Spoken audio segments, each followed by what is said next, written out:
Good morning students. आज जो हम टॉपिक पढ़ने वाले हैं वो बहुत ही इम्पॉर्टेंट टॉपिक है और उससे एग्ज़ाम में बहुत सारे क्वेश्चंस बनते हैं, हर साल आते हैं। आपको इसको बहुत अच्छे से पढ़ना है और समझना है। थोड़ा सा टफ चैप्टर है लेकिन आप इसे समझेंगे तो ये बहुत आसानी से समझ में आ जाएगा। तो आज का जो हमारा चैप्टर है, चैप्टर नंबर 5 है, उसका नाम है वंशागति एवं विविधता के सिद्धांत, principle of inheritance and variation. तो हम स्टार्ट करते हैं इसको समझना, है ना। तो यहाँ पर एक क्वेश्चन दिया है कि तीसंकर क्रॉस में F1 पीढ़ी में कितने प्रकार के युग्मक बनेंगे, है ना। तो हमको इसको पहले ये भी तो समझना पड़ेगा कि ये तीसंकर होता क्या है ना। तो इसके लिए मैं एक शॉर्ट में बता देती हूँ कि जो मैंडल्स ने एक्सपेरिमेंट्स किए थे वो मटर के पौधे पे किए थे, है ना। और उस समय तक काफ़ी अच्छे माइक्रोस्कोप वगैरह नहीं बने थे, इसलिए उन्होंने उन जिन चीज़ों को लिया था ना उनका नाम कारक दे दिया था। जैसे अब तो काफ़ी सारी खोजें हो चुकी है ना। माइक्रोस्कोप डेवलप्ड हो गए तो क्रोमोसोम्स के अंदर जीन की खोज हो चुकी है। तो ये काफ़ी साल पहले मेंडल ने कर चुके थे। तो उन्होंने इनको कैसे समझाया, बहुत अच्छे तरीके से समझाया है और वही हमको समझना है और उसी पे बेस्ट क्वेश्चंस आएंगे। तो यहाँ पर जो वर्ड दिया हुआ है त्रिसंकर, है ना। तो पहले इसको समझ लेते हैं। तो इसके लिए उन्होंने बताया था, इससे त्रिसंकर से पहले हम मोनोसंकर को समझेंगे, है ना, एक संकर को समझेंगे। तो इसमें क्या होता है कि अलग अलग एक जोड़ी, यहाँ पर आप इस पॉइंट को ध्यान रखिएगा कि यहाँ पर मैं क्या बोल रही हूँ, एक जोड़ी, लेकिन कैसे हैं वो अलग अलग हैं, है ना। तो जैसे लंबा लिया और बोना लिया, तो लंबे को कैपिटल टी से दर्शाया और स्मॉल टी से बोने को दर्शाया, है ना। तो यहाँ पर जैसे इन्होंने ले लिया, एक मैं यहाँ पर बता देती हूँ आप लोगों को, पेन ले लेते हैं। तो यहाँ पर इन्होंने एक एक कैरेक्टर लिया है। तो कैरेक्टर को ऐसे एक टी ये और एक ये बोना, तो ये पौधा किसको बताएगा, लंबे को, और ये वाला किसको बताएगा, बोने को, है ना। तो इस तरह से इन्होंने एक एक कैरेक्टर लिया है, लंबे का और बोने का। अब इन्होंने क्या किया, इनके बीच में क्रॉस करवाया, दोनों के बीच में। तो जब F1 प्रभावी पीढ़ी आई है तो सब कैसे आए थे, सब लंबे आए, है ना। और बाद में जब सेकंड इनका वापस से करवाया तो F2 जो पीढ़ी आई तो उस पीढ़ी में दोनों तरह के कैरेक्टर आए, प्रभावी भी और अप्रभावी भी।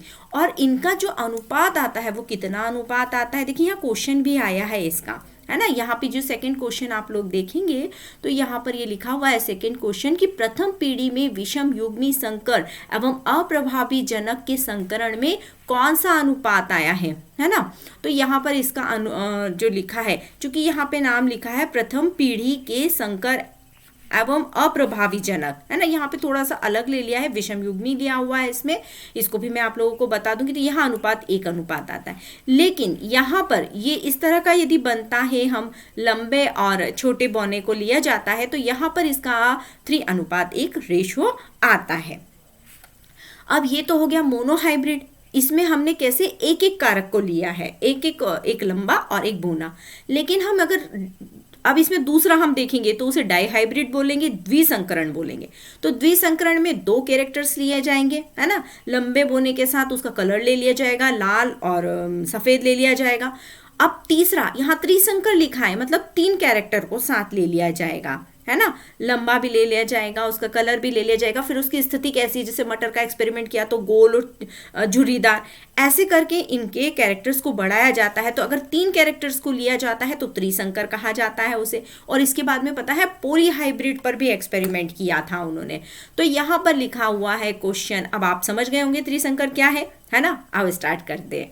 तो त्रिसंकर क्रॉस में F1 पीढ़ी में कितने प्रकार के युग्मक बनेंगे, तो इसका आंसर हो जाएगा 8 प्रकार के युग्मक इसमें बनेंगे, है ना। और यहाँ सेकंड क्वेश्चन भी हमारा तैयार हो गया है कि यहाँ पे विषम युग्मी। अब ये इसका मीनिंग बता देती हूँ। समयुग्मी, जैसे यहाँ पर आप लोग इसमें देख रहे हैं ना, जो टीटी है ये क्या होंगे, समयुग्मी, है ना। और यहाँ पर ये भी टीटी समयुग्मी है, ये लंबे का है, ये बोने का है। लेकिन जब नेक्स्ट जनरेशन में इनके कैरेक्टर यदि इस तरह से आ जाते हैं कि एक ये वाला टी हो और ये वाला टी, है ना, ये जब आपस में मिलेंगे तो ये टीटी बन जाएंगे। तो ये क्या कहलाएंगे, ये विषम युग्मिक संकर कहलाएंगे, है ना। क्या कहलाएंगे ये जो वर्ड लिखा है विषम युग्मी कहलाएंगे, और ये दोनों क्या कहलाएंगे, ये संयुग्मी कहलाएंगे, है ना। अब नेक्स्ट क्वेश्चन पे आ जाते हैं। विपूषण तो हम पहले भी पढ़ा चुके हैं। विपूषण मतलब क्या होता है, परागकोश को काटकर हटा देना, है ना। फिर अगला है, मेंडल ने युग्मकों की शुद्धता का नियम कौन से संकरण के आधार पर दिया था। उन्होंने किस आधार पर समझाया था, तो ये एक संकर संकरण के आधार पर समझाया था।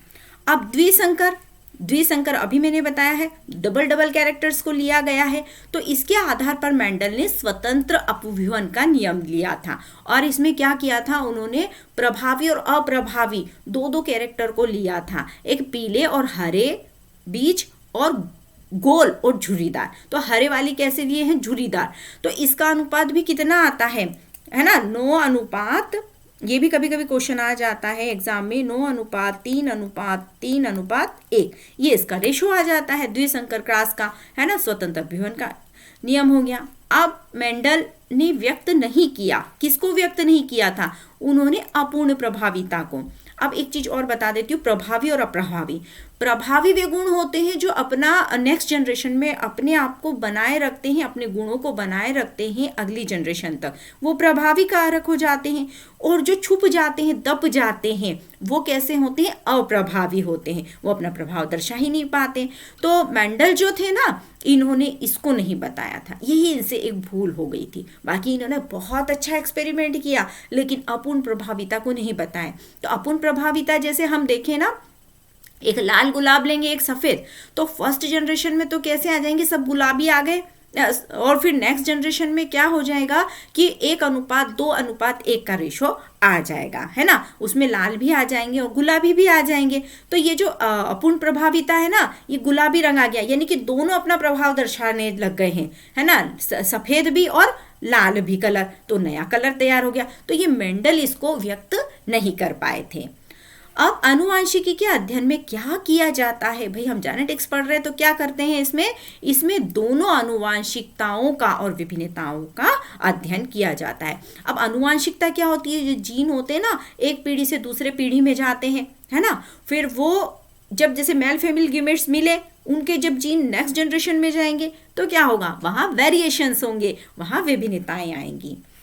फिर द्विसंकर परीक्षण क्लास में अनुपात, अब देखिए यहाँ पर एक वर्ड का ध्यान दीजिएगा, यहाँ और ऊपर में थोड़ा सा अंतर है। मैंने यहाँ आप लोगों को ये बताया ना 9:3:1, आप इसमें कंफ्यूज नहीं होइएगा, है ना। क्यों, क्योंकि यहाँ पर जो वर्ड दिया है वो परीक्षण क्लास का दिया है, तो परीक्षण क्लास का रिजल्ट हमेशा इसमें 1:1:1 आता है ना। क्वेश्चन कभी थोड़ा सा इस तरह से आ जाए तो आप ध्यान रख के लिखिएगा इसका आंसर। मनुष्य में बहुजीनी वंशागति देखी जाती है, किस में देखी जाती है, त्वचा की रंग में। बहुजीनी मतलब जो एक जीन कई लक्षणों को दर्शाता है ना, यहाँ पे त्वचा का रंग है। फिर इसके बाद में है, मेंडल ने परिकल्पनाओं में किसने मेंडल के नियम के रूप में दिया, तो इसका आंसर है कैरंस, वैज्ञानिक का नाम है। ऐसे जीवों जिनमें 2 समान एलील पाए जाते हैं उन्हें क्या कहते हैं, होमोजाइगस या समयुग्मक। एक जैसे होते हैं उन्हें होमोजाइगस कहा जाता है, अगर अलग अलग होंगे तो विषम युग्मज हो जाएंगे, है ना। बहुत सरल लग रहा होगा ना, अब आप लोगों को समझ में आ गया होगा ये। चलिए तो अब स्टार्ट करते हैं अगले क्वेश्चन पे। मेंडल ने मटर के पौधे को क्यों चुना, भाई आसान है, उसमें विपर्यासी लक्षण मौजूद थे। भाई आसानी से तो बहुत सारी चीजें प्राप्त हो जाती है, लेकिन विपर्यासी लक्षण मतलब अलग अलग कैरेक्टर उसमें बड़े अच्छे से थे। एक तो वो जल्दी से 1-2 वर्ष में अपनी फसल दे देता है, फिर उसको स्वपरागण वगैरह करवाना भी बहुत इजीली होता है उसमें, है ना। और उसमें क्या होते, कैरेक्टर अलग अलग हो जाते, अलग अलग तरह के बीज उसमें बन सकते हैं, तो काफी एक्सपेरिमेंट करने में मजे में आए ना। फिर वंशागति की इकाई, सरल सा क्वेश्चन है, जीन है। सहलग्नता को सबसे पहले देखा गया था मीठी मटर में। कहाँ देखा गया था, मीठी मटर में। यानी कि सहलग्नता क्या होता है कि कुछ जीन जो होते हैं ना बहुत पास पास स्थित होते हैं और वो नेक्स्ट जनरेशन में दोनों के दोनों चले जाते हैं, है ना, और अपना छोड़ता ही नहीं है साथ, सहलग्न रहते हैं एकदम लगे हुए। बहुप्रभाविता दर्शाने वाले जीन को क्या कहते हैं, इन्हें प्लियोट्रोपिक जीन कहा जाता है।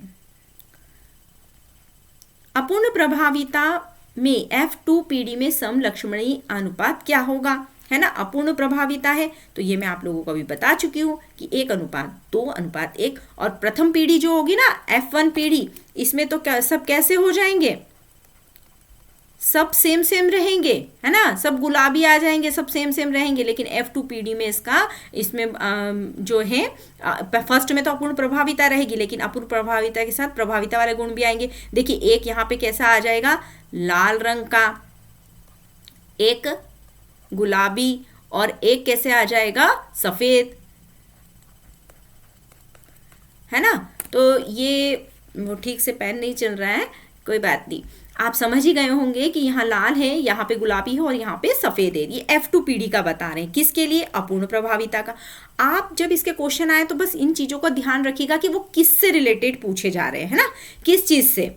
तो ये मतलब अपूर्ण प्रभाविता से है, संलग्नता से है, मोनोहाइब्रिड से है, डाई हाइब्रिड से, बस इतना सा आपको ध्यान रखना है, आपके सारे आंसर सही हो जाएंगे।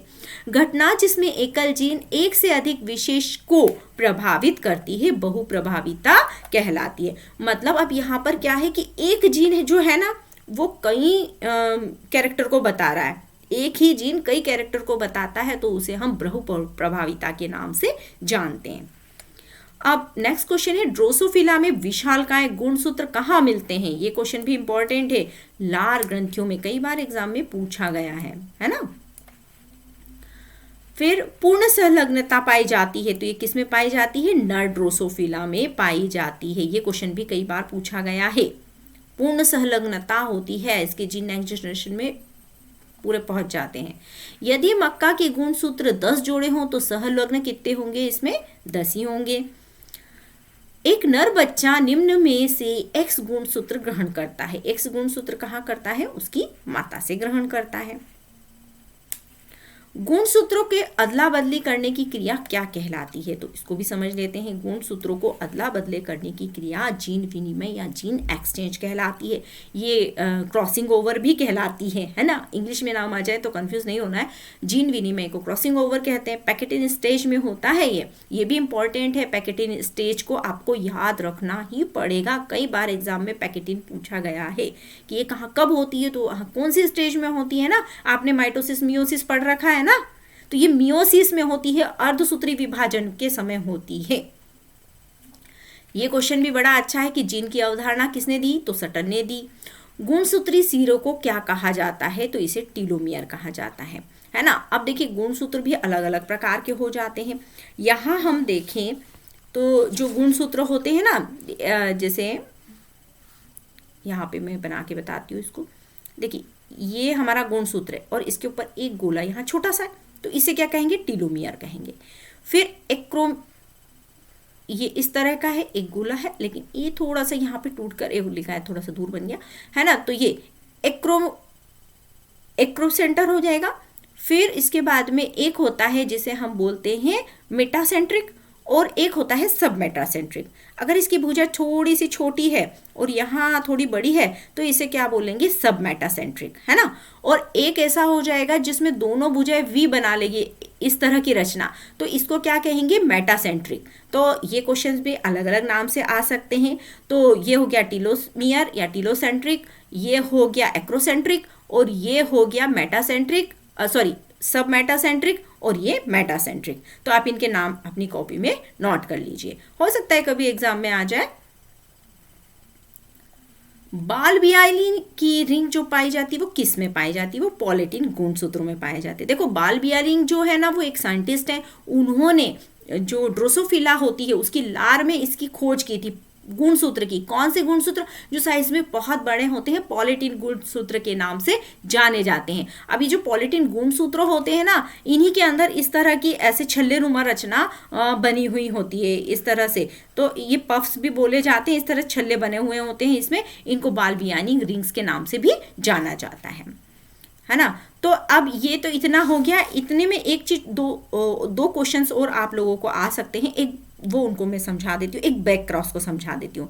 बैक क्रॉस क्या होता है, F1 संकर का उसके जनक के साथ क्रॉस करवाया जाता है, तो उसे हम बैक क्रॉस का कहते हैं। इसे प्रतीप संकर के नाम से भी जाना जाता है। यानी कि उसके जो पेरेंट्स है ना, जैसे नेक्स्ट जनरेशन आई है, F1 पीढ़ी आई ना, तो उस पीढ़ी का वापस से उसके जो जनक है जिनसे उनको बनाया गया है उनसे ही क्रॉस करवाओ तो बैक क्रॉस कहलाता है। एक और वर्ड याद करना है, टेस्ट क्रॉस। टेस्ट क्रॉस में क्या होता है, इसके अंदर F1 संकर का क्रॉस समयुग्मी, अभी आप लोगों को मैंने समयुग्मी समझाया ना, टीटी, या कोई सा भी एक जैसा हो और अप्रभावी जनक के साथ उसका क्रॉस करवाया जाता है। किसमें? टेस्ट क्रॉस में। तो टेस्ट क्रॉस क्यों किया जाता है? ताकि उसके जीन की संरचना प्राप्त की जा सके कि उसका प्रारूप कैसा है जीन का, है ना। जब हमने करवा लिया तो हमें पता नहीं भैया ये कौन सा है, कौन सा टीटी है, स्मॉल है, लंबा है, दोनों है, कौन है, विषमयुग्मी है, समयुग्मी, ये सब जानकारी लेने के लिए हमको टेस्ट करना पड़ता है ना। फिर इसके बाद में आता है रेसिप्रोकल, यानी कि रेसिप्रोकल यानी व्युत्क्रम। तो इसमें क्या होता है, जो मेल फीमेल होते हैं ना उनकी अदला बदली कर दी जाती है ना। अलग अलग कैरेक्टर, पहले मेल के जो कैरेक्टर होते हैं ना, जो गुण होते हैं वो फर्स्ट जनरेशन में उसको रखते हैं और फीमेल के रखते हैं, लेकिन नेक्स्ट जनरेशन में मेल फीमेल वापस से चेंज कर दिया जाता है, तो इसे रेसिप्रोकल कहा जाता है ना। कभी एग्जाम में ये पूछ लिया जाए, इसलिए मैंने आपको इसकी जानकारी दे दी है। ठीक, अब हम नेक्स्ट जिस पे आते हैं वो है हमारे सिंड्रोम्स के बारे में, तो इनको भी हम समझ लेते हैं। अब यहाँ पर आ रहा है एक क्वेश्चन है, ये बहुत ही इंपॉर्टेंट है, ये कई बार एग्जाम्स में पूछा गया है, इसके आगे आप वेरी IMP लिख लीजिए। ये है टर्नर सिंड्रोम से ग्रसित व्यक्ति में गुणसूत्रों की स्थिति क्या होती है। तो ये स्थिति होती है 44+X, है ना, 44+X। ये फीमेल बनती है जिसमें एक X जो होता है ना, टोटल कितने होते हैं हमारी बॉडी में जो क्रोमोसोम्स की संख्या होती है वो होती है 46, है ना। ये कैसे रहते हैं, 23 जोड़े में रहते हैं, है ना, 23 जोड़े में रहते हैं। टोटल संख्या होनी चाहिए 46। अब देखिए फीमेल में कैसे होते हैं, XX फीमेल में होते हैं और जो मेल बनता है उसमें XY होते हैं।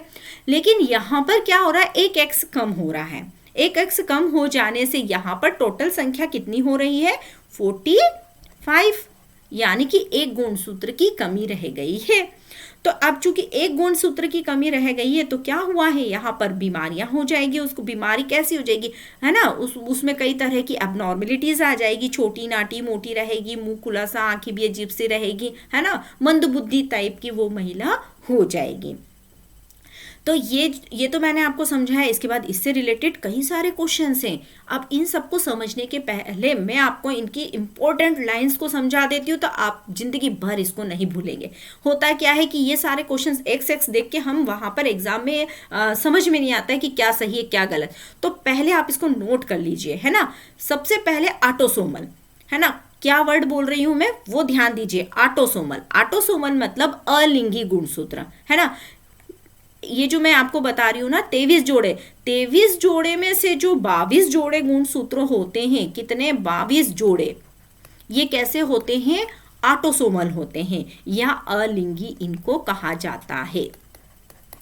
ठीक, और 22 के बाद में ये जो लास्ट में आपको दिख रहा है ना, ये 23वां जोड़ा, या तो ये होगा ये होगा तो लड़की, ये होगा तो लड़का। तो ये जो दिख रहे हैं तो इनको क्या कहा जाता है, इनको कहा जाता है लिंगी गुणसूत्र है। ये सेक्स को डिटरमाइन करते हैं, सेक्स को बताते हैं कि लड़का है या लड़की। तो ये कौन से होते हैं, ये आखिरी नंबर के होते 23वें। लेकिन 22 जोड़े कैसे होते हैं, सेम टू सेम। जो सेम टू सेम होते हैं उन्हें अलिंगी या ऑटोसोमल कहा जाता है ना। तो इससे रिलेटेड पहले 2 बीमारियों के नाम आप याद कर लीजिए। इससे रिलेटेड 2 बीमारियों के नाम है, एक है डाउन सिंड्रोम, दूसरा है एडवर्ड सिंड्रोम। आप नोट कर लीजिए इसको, एक नाम है डाउन सिंड्रोम और एक है एडवर्ड सिंड्रोम। तो जो डाउन सिंड्रोम होता है उसमें 2n+47 हो जाते हैं। यहाँ ट्राइसोमी होती है और इसे मंगोलिज्म के नाम से जाना जाता है। ये देखिए यहाँ पे ये वर्ड भी लिखा हुआ है ना। नेक्स्ट क्वेश्चन में आपको बताती हूँ, ये वाले क्वेश्चन में किसमें एक अतिरिक्त वाह्य गुणसूत्र होता है ना, ये क्वेश्चन है। अब यहाँ पर जो आया है इसका आंसर है वो क्लिन-फ्लेटेड सिंड्रोम है ना। लेकिन मैं अभी आपको किसके बारे में बता रही हूँ, डाउन सिंड्रोम के बारे में। तो डाउन सिंड्रोम जो हो गया है ना, वो क्या है, 21वें जो क्रोमोसोम होता है, यहाँ पे हमने 22 देखे ना, 22 में जो 21वें नंबर का क्रोमोसोम्स होगा, है ना। इसको समझ लेते हैं, पहले डाउन को समझ लेते हैं फिर क्लिन-फ्लेटेड को समझेंगे। तो यहाँ पे ये 21वें नंबर का जो क्रोमोसोम होगा इस पे क्या होता है कि 2n+1 हो जाता है, द्विगुणित होता है ना +1, यानी कि यहाँ पे टोटल क्रोमोसोम की संख्या कितनी हो जाती है, 47 हो जाती है। तो 47 हो जाने के बाद में क्या हो जाएगा कि यहाँ पर संख्या बढ़ रही है और ये वाली बीमारी हो जाती है, जिसे मंगोलिज्म के नाम से भी जाना जाता है। तो ये, और फिर एक और होती है जिसे हम एडवर्ड सिंड्रोम के नाम से जानते हैं। यहाँ नाम उसका नहीं लिखा है, लेकिन मैं आपकी जानकारी के लिए बता रही हूँ, क्योंकि आपको कॉम्पिटिटिव एग्जाम की तैयारी करना है तो आपको बहुत सारा नॉलेज होना चाहिए सब चीज़ का। तो क्वेश्चन घूम के आ गया तो हम इजीली सॉल्व कर सकते, तो आप इसको लिख लीजिए, एडवर्ड सिंड्रोम। इसमें क्या होता है, यहाँ 21वें में होता है ना डाउन में, और यहाँ पर हो जाता है 18वें नंबर के क्रोमोसोम में 2n, यही चीज हो जाती है 2n+1, यानी कि यहाँ भी 47 गुणसूत्रों की संख्या हो जाती है। तो दो नाम आपने नोट कर लिए अलिंगी के लिए, एक नाम हो गया Down syndrome and then second हो गया एडवर्ड सिंड्रोम। ठीक, ये आप लोगों को समझ में आ गया होगा। अब नेक्स्ट जो मैं बता रही हूँ वो किससे है, लिंग इनसे जुड़े हुए। ये जो हमारा लिंगी है ना, ये वाला जो पोर्शन, इससे जुड़ी हुई बीमारियों के नाम बताती हूँ अब मैं आपको। तो इसमें आ जाएगा आपका, एक तो आ जाएगा टर्नर सिंड्रोम, है ना, ये वाला सिंड्रोम आ जाएगा, और दूसरा आ जाएगा इसके अंतर्गत ये वाला, है ना, जिसे हम किस नाम से जानते हैं, क्लिनेफेल्टर सिंड्रोम के नाम से। तो ये वाला भी क्या हो गया, लिंगी जो सेक्स वाले होते हैं उनके ऊपर जो क्रोमोसोम्स होते हैं उनसे रिलेटेड बीमारी है। और एक और हो जाती है जिसे हम जानते हैं क्रिमिनल सिंड्रोम के द्वारा, है ना, किसके द्वारा जानते हैं, एक और नाम आप इसके साथ नोट कर सकते हैं, वो है क्रिमिनल सिंड्रोम। ये आपके है नहीं कोर्स में, लेकिन आपकी जानकारी में होना चाहिए। तो ये मैं लिंगी गुणसूत्रों के बारे में बता रही हूँ। तो एक टर्नर सिंड्रोम हो गया, और दूसरा क्लिनफ्लेटर सिंड्रोम हो गया, और तीसरे का नाम बताया है मैंने क्रिमिनल। भाई नाम से ही डर लग रहा है। क्रिमिनल सिंड्रोम उन व्यक्तियों को हो जाता है जो बहुत ज़्यादा आपराधिक प्रवृत्ति के हो जाते हैं और बहुत ज़्यादा चालाक टाइप के हो जाते हैं, यानी कि इनमें और ज़्यादा गुणसूत्रों की संख्या बढ़ी हुई हो जाती है। तो क्रिमिनल सिंड्रोम में क्या होता है, एक्स के साथ डबल वाई आ जाते हैं। एक्स के साथ क्या हो जाता है, ये मैं किसके लिए बता रही हूँ, क्रिमिनल्स के लिए बता रही हूँ, है ना, क्रिमिनल सिंड्रोम के लिए बता रही हूँ कि यहाँ पर क्या हो जाता है, एक्स के साथ में ये एक्स तो आएगा, है ना भाई, मेल बनना है, वाई भी आएगा, सिंपल सा पुरुष बन जाएगा एक्स वाई, लेकिन एक और संख्या बढ़ जाएगी तो ये क्रिमिनल टाइप का हो जाएगा। ठीक, अब आपको टर्नर भी समझ में आ गया होगा। टर्नर सिंड्रोम में क्या हो रहा है, 44 जो ऑटोसोम्स हैं उनके साथ में एक क्रोमोसोम्स की कमी हो रही है।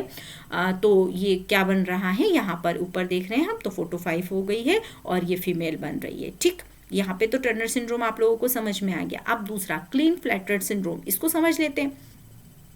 इसमें क्या हो रहा है, इसमें पुरुष बन रहा है ना, एक्स एक्स और वाई, ये क्या किसका निर्माण हो रहा है, पुरुष का। यहाँ संख्या जो मैंने ये बताई है कितनी हो गई है, इसमें भी कितनी हो जाएगी, एक संख्या बढ़ रही है, 47 हो जाएगी, इसमें भी संख्या सिर्फ यही कम हो रही है बेटा, है ना, और यहाँ पर संख्या बढ़ रही है, इसमें भी संख्या बढ़ रही है, एडवर्ड सिंड्रोम में भी संख्या बढ़ रही है, तो क्लिनफ्लेटर में भी संख्या बढ़ जाती है और ये क्या बन जाता है, पुरुष बन जाता है। लेकिन पुरुष कैसा होता है, इसमें पूरे इसके जो जनन अंग होते हैं वो वेल डेवलप्ड नहीं होते हैं, है ना, ये इस तरह की संरचना आ जाती है, तो पूर्ण विकास नहीं हो पाता है इसका भी, है ना, खूब ज़्यादा ही बड़े सारे साइज, हेल्थ हाइट वगैरह भी ज़्यादा बड़ी हो जाती है। और ये जो क्रिमिनल है इसमें भी हाइट वगैरह बहुत बड़ी हो जाती है और ब्रेन इनका ठीक से डेवलप्ड भी नहीं हो पाता है। जो इनके जनन अंग होते हैं, गोनेट्स जो होते हैं, वो भी डेवलप्ड नहीं हो पाते हैं।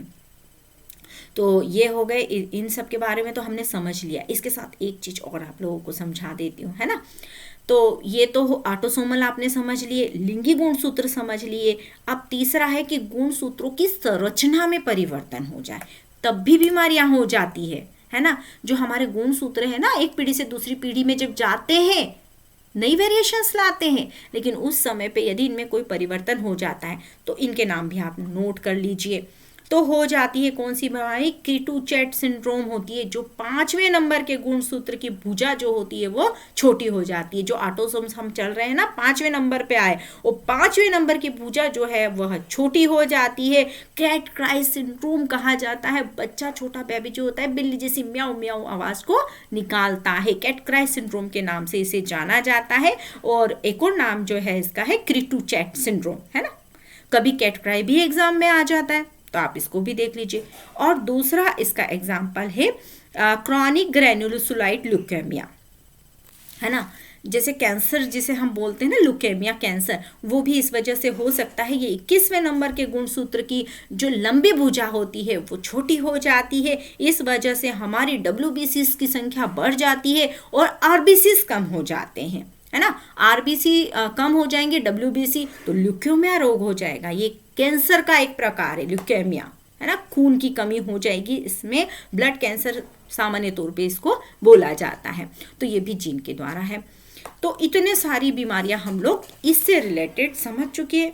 अब आपको इससे रिलेटेड यदि कोई क्वेश्चन आता है, देखो भाई 100% आएगा, आप आज लिख के रख लो, इसमें से एक क्वेश्चन 100% आएगा। हो सकता है क्लिनफिट का आए, या डाउन सिंड्रोम या टर्नर सिंड्रोम, कोई सा भी आ सकता है ना। अब कार्बाइन द्वारा क्या रंगा जाता है, तो कार्बाइन द्वारा गुणसूत्रों को रंगा जाता है। भाई चैप्टर ही गुणसूत्र है तो हम गुणसूत्र को ही रंग देते हैं। मादा ड्रोसोफिला में गुणसूत्र का युग्म XX होगा। मानव में 45 गुणसूत्र XX असामान्यता किसको बताती है, टर्नर सिंड्रोम को बताती है। अब गुणसूत्र किसके बने होते हैं, देखिए ये हमारी जो सेल है, सेल के अंदर हमारा केंद्रक है, केंद्रक में ये गुणसूत्र है ना।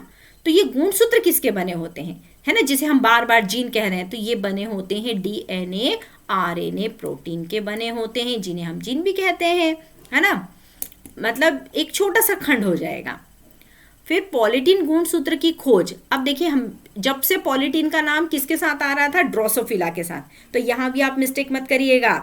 यहाँ पे जो सबसे पहले खोज हुई है वो कायरोनोमास में हुई है ना कि ड्रोसोफिला में हुई है। अब इसको भी अच्छे से आप याद कर लीजिएगा। फिर एस्चेरिचिया कोलाई में संलग्न समूह की संख्या 1 होती है। अब नेक्स्ट क्वेश्चन है गुणसूत्र जिसमें सेंट्रोमियर बीच में होता है, ये मैं आप लोगों को समझा चुकी हूँ, मेटासेंट्रिक। हम फटाफट इसका सॉल्व कर लेंगे। वाई गुणसूत्र पे पाई जाने वाली जीन क्या कहलाती है, वाई गुणसूत्र, यानी कि भाई नाम से समझ में आ गया मेल है, तो हॉलेंड्रिक जीन कहलाती है।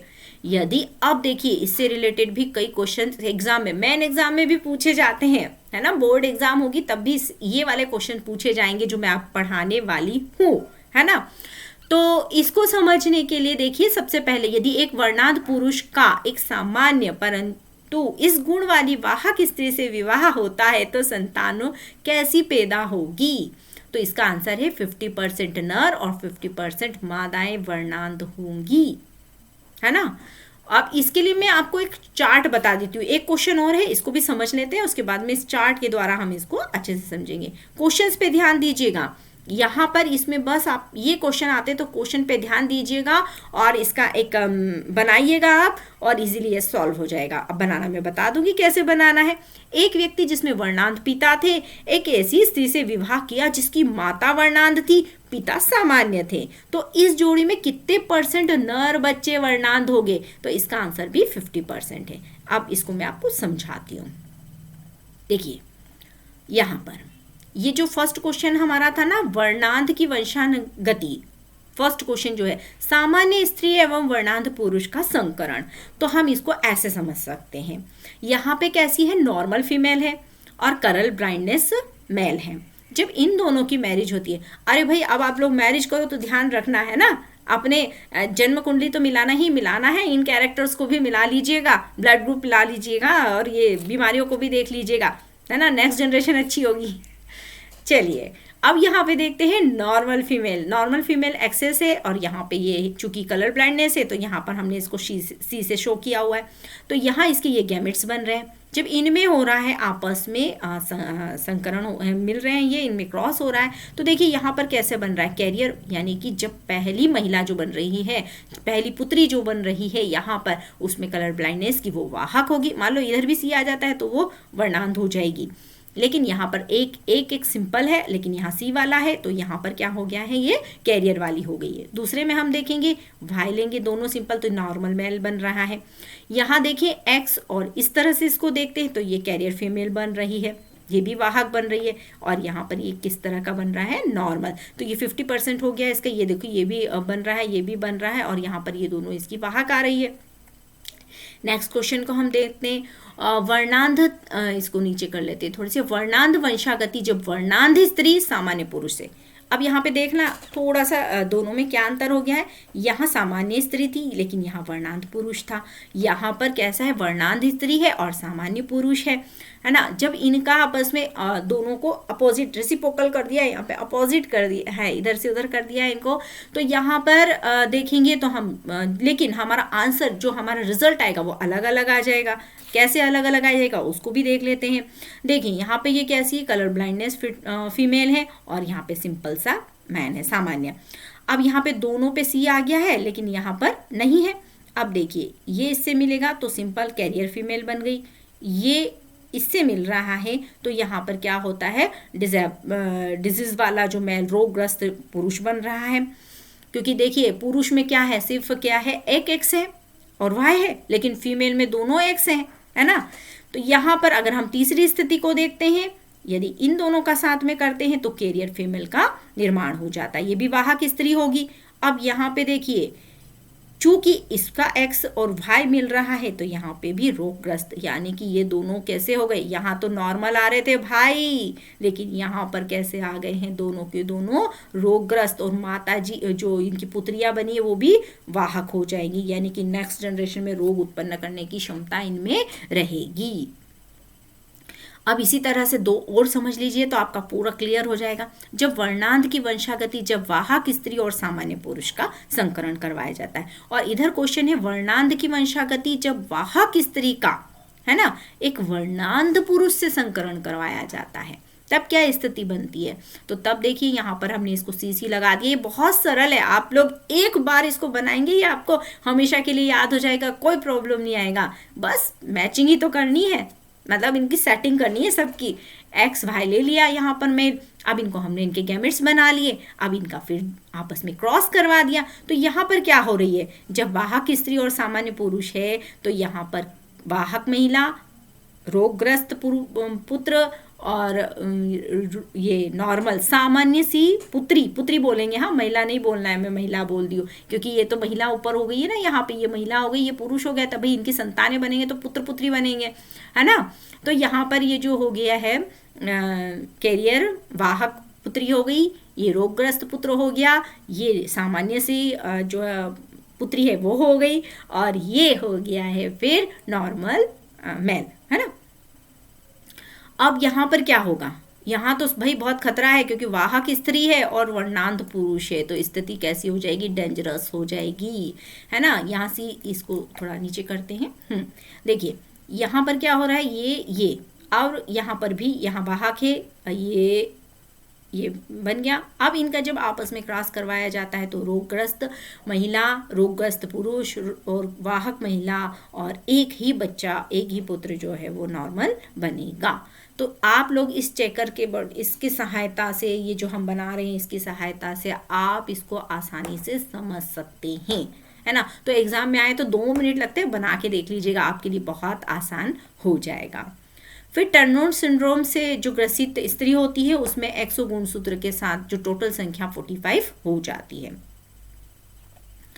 एक रोग जो अलिंगी प्राथमिक अवयोजन के कारण होता है उसे हम क्या कहेंगे। देखिए अलिंगी वर्ड आ गया है यहाँ पे, मैंने आपको इसीलिए समझा दिया था कौन सा किस में आएगा, तो यहाँ आंसर आ जाएगा डाउन। और देखिए नीट में भी आ चुका है ये क्वेश्चन, तो डाउन हुआ, टर्नर हुआ, क्लीन फिल्ट्रेट हो गया, ये सब आपको करना ही करना है, ध्यान रखिएगा।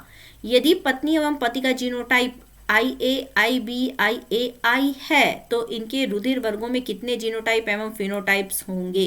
अच्छा, जीनोटाइप फिनोटाइप भी बता देती हूँ। फिनोटाइप है ना, बाहर से कैसे दिखेगा, रंग रूप कलर, गोरा है, काला है ना, लाल है, पीला है, ये हो जाएगा उसका फिनोटाइप कैरेक्टर।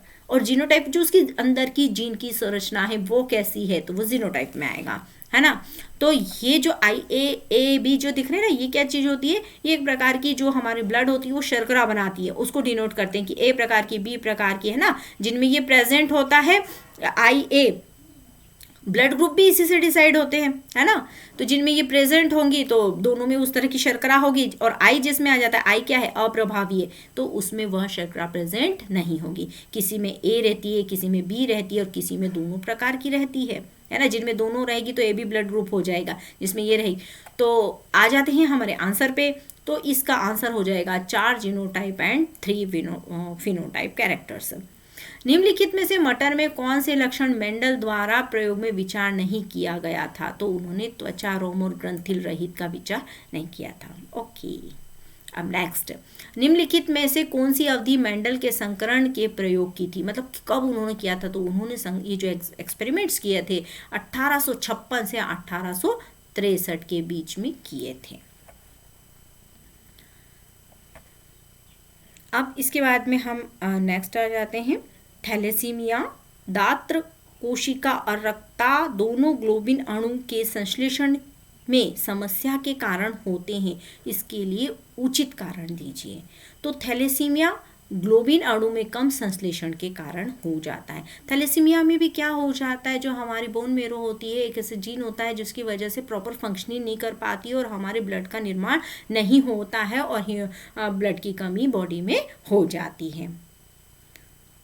क्योंकि क्या होता है, यहाँ पे वो जीन जो रहता है ना, वो ग्लोबिन अणु का संश्लेषण करता है, लेकिन यहाँ पर कम होने लगता है। अब यहाँ पर एक और क्वेश्चन है कि संरचनात्मक जीन समतुल्य होते हैं तो किसके, ये सिस्ट्रॉन आंसर आएगा। देखिए ये भी बहुत इंपॉर्टेंट है सिस्ट्रॉन वाला, इनको भी मैं समझा देती हूँ कि सिस्ट्रॉन क्या चीज होती है। तो 3 नाम आप लोग याद कर लीजिए, सिस्ट्रॉन, एक और लिखा हुआ है यहाँ पे रेकॉन, और एक नाम और हो जाएगा हमारा म्यूटॉन, है ना। तो मैं सबसे पहले सिस्ट्रॉन को आपको लोगों को समझा देती हूँ कि सिस्ट्रॉन क्या होता है। तो सिस्ट्रॉन जो होता है पॉलीपेप्टाइड कोड करने वाला डीएनए खंड, इसको याद कर लीजिए, है ना।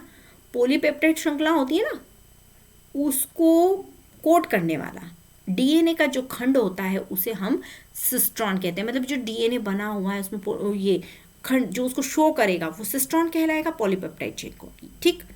अब दूसरा वर्ड हमारा है रेकॉन। तो रेकॉन जो सिस्ट्रॉन जीन का भाग है जो क्रॉसिंग ओवर में भाग लेता है।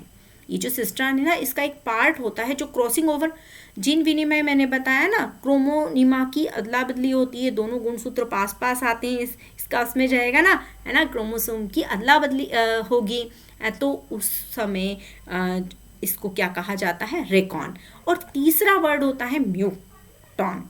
तो म्यूटॉन क्या है, सिस्ट्रॉन के स्थान पर जहां उत्परिवर्तन हो जाता है, यानी कि यही जो सिस्ट्रॉन है ना, जब ये बदला बदली हो रही है, कुछ कुछ हो रहा है, उस समय इसमें यदि कोई उत्परिवर्तन हो जाए, कोई चेंज आ जाए, तो उसे म्यूटॉन कहेंगे। अब देखिए चेंज आने से तो भाई नई नई जनरेशन, नई नई चीजों का विकास हो जाता है ना। अब अगले क्वेश्चन की ओर चलते हैं हम। वह क्रिया जिसके कारण जीन ए संलग्न समूह से दूसरे पर गति करता है उसे विनिमय कहा जाता है। निम्नलिखित में से किसके द्वारा नए आनुवांशिक संयोजन बनते हैं और वेरिएशंस आती है, तो सेक्सुअल रिप्रोडक्शन, इसके द्वारा नए गुणों की वंशागति होती है। अब एक शुद्ध लंबे उद्यान मटर का क्रॉस एक शुद्ध बोने उद्यान के मटर से करवाया जाता है, तो F1 पीढ़ी में स्वपरागित करने पर जीनोटाइप का अनुपात कितना आता है। तो ये मैं पहले भी बता चुकी हूँ आपको, है ना, कितना आता है, 1/2:3 इसका आंसर आएगा, है ना। कैसा होगा, एक लंबा संयुग्मी होगा और जो 2 होंगे वो विषम युग्मी होंगे और इसमें एक बोना होगा। अब इसके अलावा यदि आपको एक चीज़ और मैं आपको बताना भूल गई थी, उसको भी मैं आप लोगों को समझा देती हूँ। इन्हीं से रिलेटेड होती है कि जो गुणसूत्रों में संख्या में विभिन्नता आती है उसे क्या कहा जाता है, विषम गुणिता, है ना, हिट्रोपोलाइडी कहा जाता है। अब इसी से रिलेटेड कुछ वर्ड है, उनको भी आप समझ लीजिए। यूपोलाइडी यानी सगुणिता, गुणसूत्र के सेट में वृद्धि का होना, है ना, ट्राइसोमी कहा जाता है, ट्राइसोमी, ये वर्ड भी ध्यान देना है आपको। तो यहाँ पे हम इनके कुछ वर्ड्स हैं उनको हम समझ लेते हैं। हाइपोप्लॉइडी जिसमें एक या दो की हानि होती है। मोनोसेमी जिसमें जो हम ये टर्नर सिंड्रोम पढ़ रहे हैं इसको क्या बोलते हैं, मोनोसोमी कहते हैं। इसमें 2n-1 होता है। इसको आप इसलिए एक बार और बता रही हूँ क्योंकि ये बहुत ही ज़्यादा इम्पोर्टेंट है। 2n-1 यानी कि यहाँ एक क्रोमोसोम की कमी होती है। और जो नल सोमी होता है, नल सोमी में भी 2n-2 हो जाता है। यहाँ के जो बनेंगे नल सोमी वाले शक्तिहीन निष्क्रिय होंगे। और हाइपरपोलाइडी यानी कि गुणसूत्रों की वृद्धि होना, है ना, गुणसूत्र को बढ़ना। ट्राइसोमी में क्या होगा, 21वें गुणसूत्र पर एक बढ़ जाता है ना, जो डाउन सिंड्रोम के नाम से जाना जाता है, जिसे मंगोलिज्म भी कहा जाता है। फिर डबल ट्राइसोमी, इसमें 2 बढ़ जाएंगे, है ना, ट्राइसोमी होगी तो और ज़्यादा बढ़ जाएंगे। तो ये जो हमारे गुणसूत्र होते हैं इनको, ये नल सोमी और ट्राइसोमी, ये वर्ड भी आपके एग्जाम में आ सकते हैं, इसलिए मैंने आप लोगों को ये समझा दिया। तो आप लोगों को ये पूरा चैप्टर अच्छे से समझ में आया होगा। और आप इसको, अगर आपको समझ में अच्छा लगता है तो आप लाइक इसको ज़रूर कीजिएगा, शेयर भी कीजिएगा, सब्सक्राइब भी कीजिएगा, है ना। मुझे अच्छा लगेगा अगर आप लोग लाइक करेंगे तो मुझे और अच्छा वीडियो बनाने की प्रेरणा मिलेगी, है ना, क्योंकि बच्चे पसंद करते हैं तो हमें भी अच्छा लगता है। ओके, अब नेक्स्ट चैप्टर के साथ मिलेंगे नेक्स्ट वीडियो में। Okay, bye.